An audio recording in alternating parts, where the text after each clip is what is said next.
여러분 혹시 1974년에 이런 뉴스 들어보신 적 있으십니까? 이 필리핀 루방이라는 섬에서 오노다 히로라는 한 일본 군인이 발견이 되었습니다. 이 사람의 이야기가 당시에 전 세계에 적지 않은 충격을 안겨주었는데, 이 오노다 히로는 2차 세계대전 중인 1944년에 이 필리핀에 있는 루방이라는 섬의 부두시설과 비행장을 파괴하라라는 임무를 받고 전장에 투입된 군인입니다. 하지만 그의 임무는 이 미군이 섬 전체를 점령했기 때문에 실패하게 됐는데요. 그래서 오노다 히로와 그의 일행이 이 미군을 피해서 이 섬의 정글 속에 숨어들게 되었습니다. 근데 그렇게 정글 속에 숨어든 지 얼마 지나지 않은 상태에서 1945년 8월 15일이 된 거예요. 일본이 항복을 하고 전쟁이 끝이 났습니다. 이 전쟁이 끝나자 이 미군은 이 섬 정글에 전쟁이 끝났다는 전단지를 뿌리기 시작했는데, 이 정글 속에 숨어있던 이제 패잔병이 되겠죠. 일본 군들에게 소식을 알린 겁니다. 그때 이 오노다 히로도 그 소식을 듣게 되었는데요. 하지만 그는 이 소식을 듣고 전쟁이 끝났다는 사실, 일본이 패망했다는 사실을 믿지 않았습니다. 그는 미군이 자신을 속인 거라고 생각을 했어요. 심지어 조금 시간이 지난 후에 일본 정부와 자신의 가족들이 찾아와서 전쟁이 끝났다라는 사실을 전해도 그조차도 미군의 계략이라고 믿으며 응하지 않았습니다.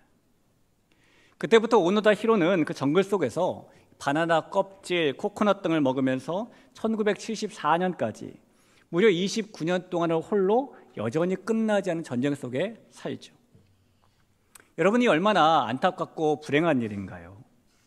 그 30년에 가까운 세월 동안의 일본은 미국의 도움을 받아서 정치적으로 안정되고 높은 경제 성장을 이루었죠. 특별히 자동차와 전자제품을 전 세계에 수출하면서 제조업에서 세계 2위의 규모를 가진 나라로 명성을 떨치게 됩니다. 올림픽까지 개최하는 나라가 되었어요. 그런 시간을 보내면서 일본 땅의 모든 사람들은 안정과 부를 누리고 살아갑니다. 하지만 같은 세월을 산다고 다 같은 세상을 산 것이 아니라 똑같이 30여 년을 보냈지만 오노다 히로는 혼자서 끝나지 않은 전쟁을 산 겁니다. 온 땅에 평화의 햇살이 비쳤지만 그는 평화 대신에 전쟁을 믿으며 여전히 불안과 공포 속에 지낸 것이죠. 여러분, 이런 이야기를 접하면 우리는 같은 소식을 들어도 무엇을 믿는가에 따라서 그 삶이 달라질 수 있다는 것을 알게 됩니다. 오늘 우리가 읽은 성경 본문 속에도 지금으로부터 약 2000년 전 예루살렘에 전해진 같은 소식, 예수님께서 부활하셨다는 같은 소식을 듣고도 서로 다른 믿음을 가졌던 사람들이 소개가 되고 있어요. 같은 소식을 들었지만 다른 믿음을 가졌던 그 사람들의 삶은 어떻게 달라졌을까요? 지금으로부터 정확히 140년 전인 1885년 4월의 부활절 아침에 미국 장로교에서 파송되었던 언더우드 선교사와 감리교에서 파송되었던 아펜젤러 선교사가 인천 제물포항을 통해서 처음으로 조선의 선교사로서의 발을 떼게 됩니다. 그리고 우리는 그로부터 140년이 지난 오늘, 그때 언더우드와 아펜젤러 선교사가 조선 땅에서 처음 맞았던 부활절을 똑같이 맞이하고 있죠. 이런 부활절을 맞아서 오늘 우리는 같은 소식이지만 전혀 다른 믿음의 반응을 보인 사람들의 모습을 통해서 우리의 믿음을 다시 한번 되돌아봤으면 좋겠습니다.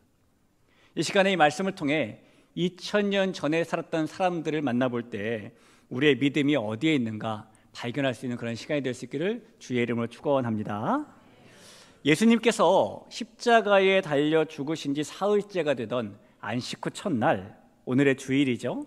평소 예수님을 따르던 몇몇의 여인들이 예수님의 시신에 향유를 바르기 위해서 무덤을 찾아갑니다. 그 여인들이 누구였는지 성경의 내용을 한번 보면은 우선 마태복음 28장 1절에 이렇게 써 있습니다. 안식이 다 지나고 안식 후 첫날이 되려는 새벽에 막달라 마리아와 다른 마리아가 무덤을 보려고 갔더니, 막달라 마리아와 다른 마리아가 갔답니다.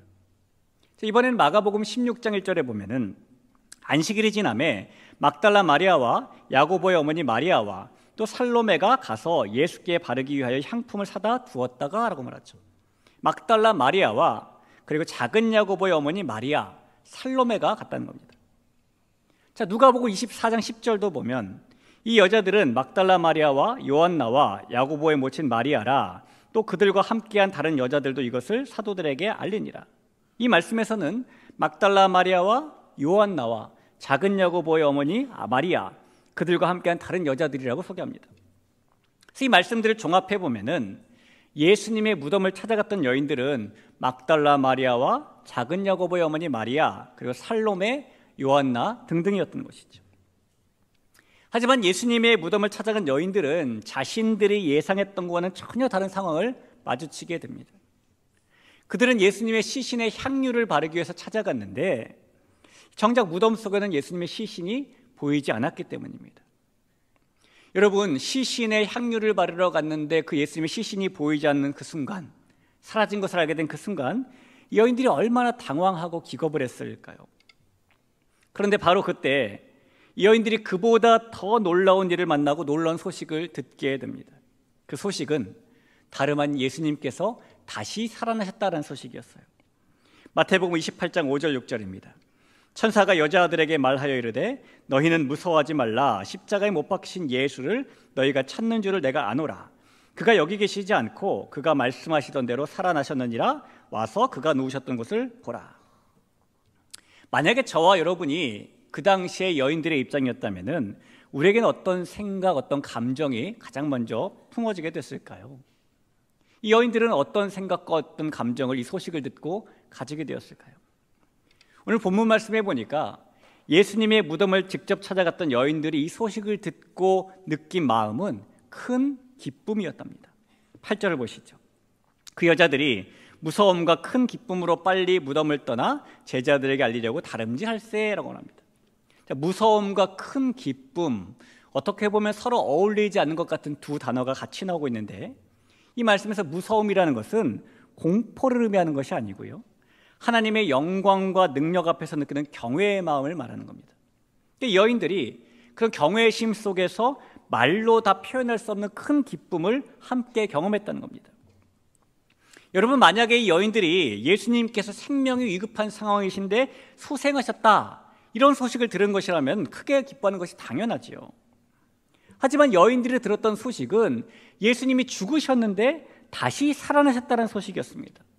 이 소식을 듣고 그 여인들은 어떻게 큰 기쁨으로 반응할 수 있었을까요? 이 여인들이 예수님의 부활의 소식을 듣고 큰 기쁨으로 반응할 수 있었던 데는 이유가 있을 겁니다.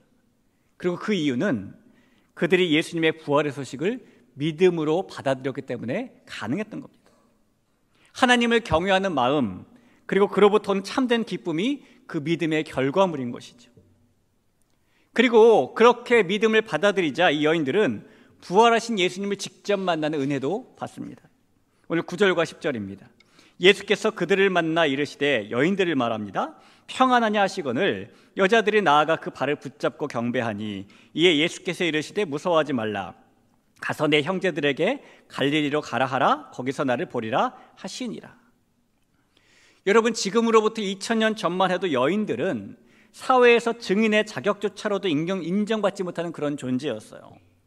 그런데 하나님께서는 그런 여인들을 최초로 예수님의 부활을 믿는 사람들로 세우신 겁니다. 반면에 똑같은 부활의 소식을 들었음에도 불구하고 이 여인들과는 전혀 다른 반응을 보인 사람들도 있었죠. 예수님께서 무덤에 안치되신 후에 대제사장들은 빌라도를 찾아가서 예수님의 무덤이 철저하게 지켜지도록 조치를 요구합니다. 마태복음 27장 65, 66절을 보시죠.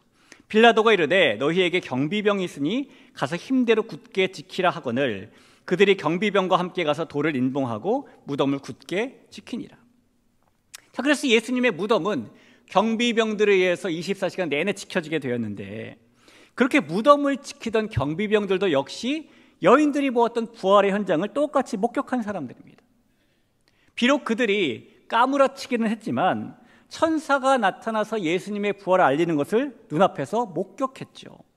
마태복음 28장 4절입니다. 지키던 자들이 그를 천사를 무서워하여 떨며 죽은 사람과 같이 되었더라. 이 경비병들이 그렇게 여인들과 다르게 그 소식을 듣고 한 일을 보면은 그들은 대제사장들을 찾아가서 먼저 일을 고해요.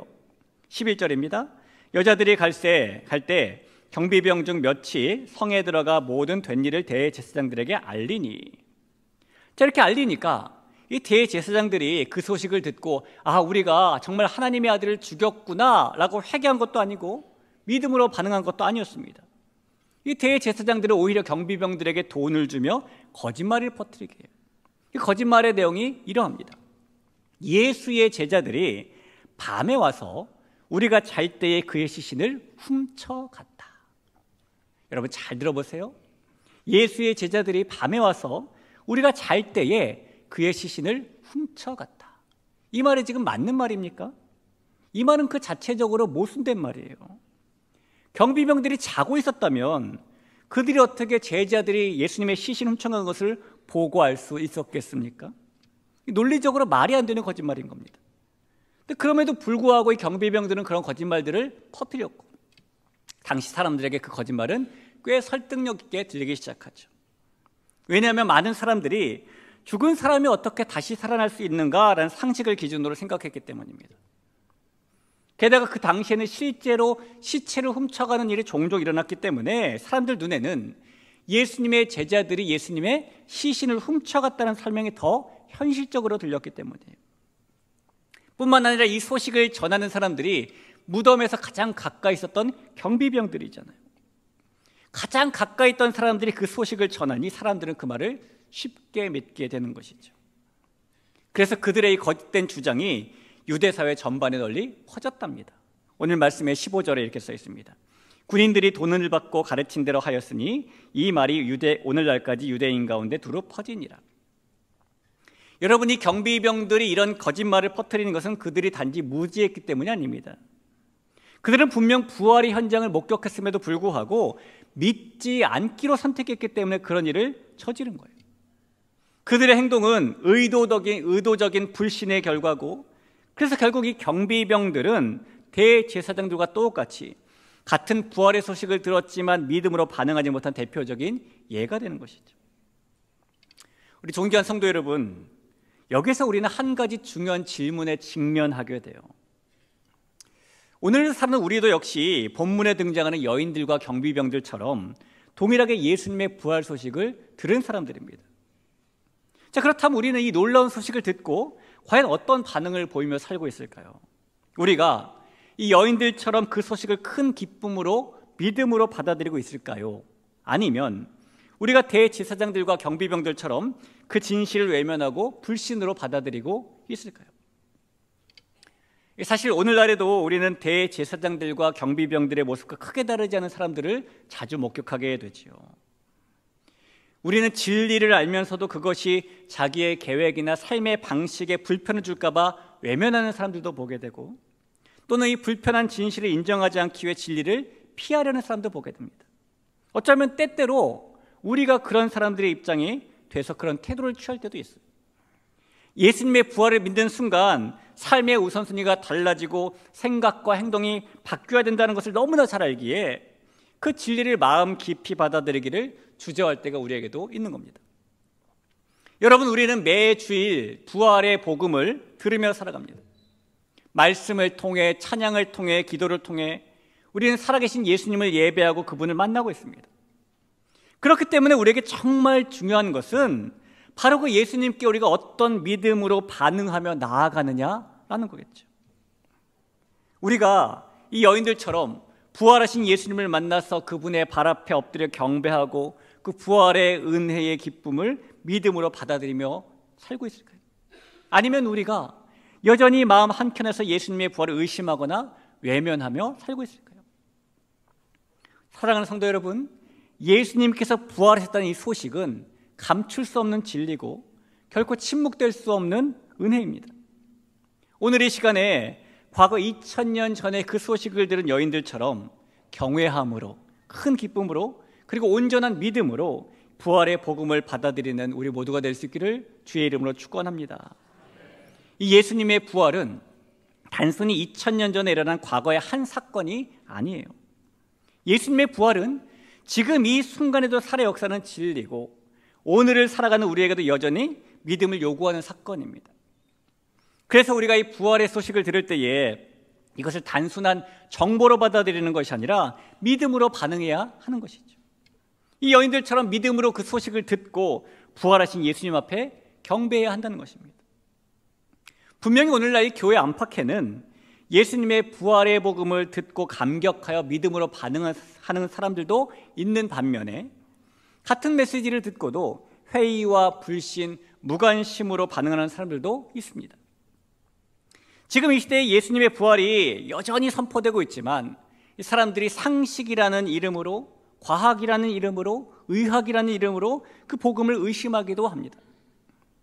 그래서 이 부활의 복된 복음이 한 귀로 듣고 한 귀로 흘려듣듯이 마치 길가에 뿌려진 씨앗처럼 사람들의 마음에 뿌리내리지 못하고 있게도 되죠.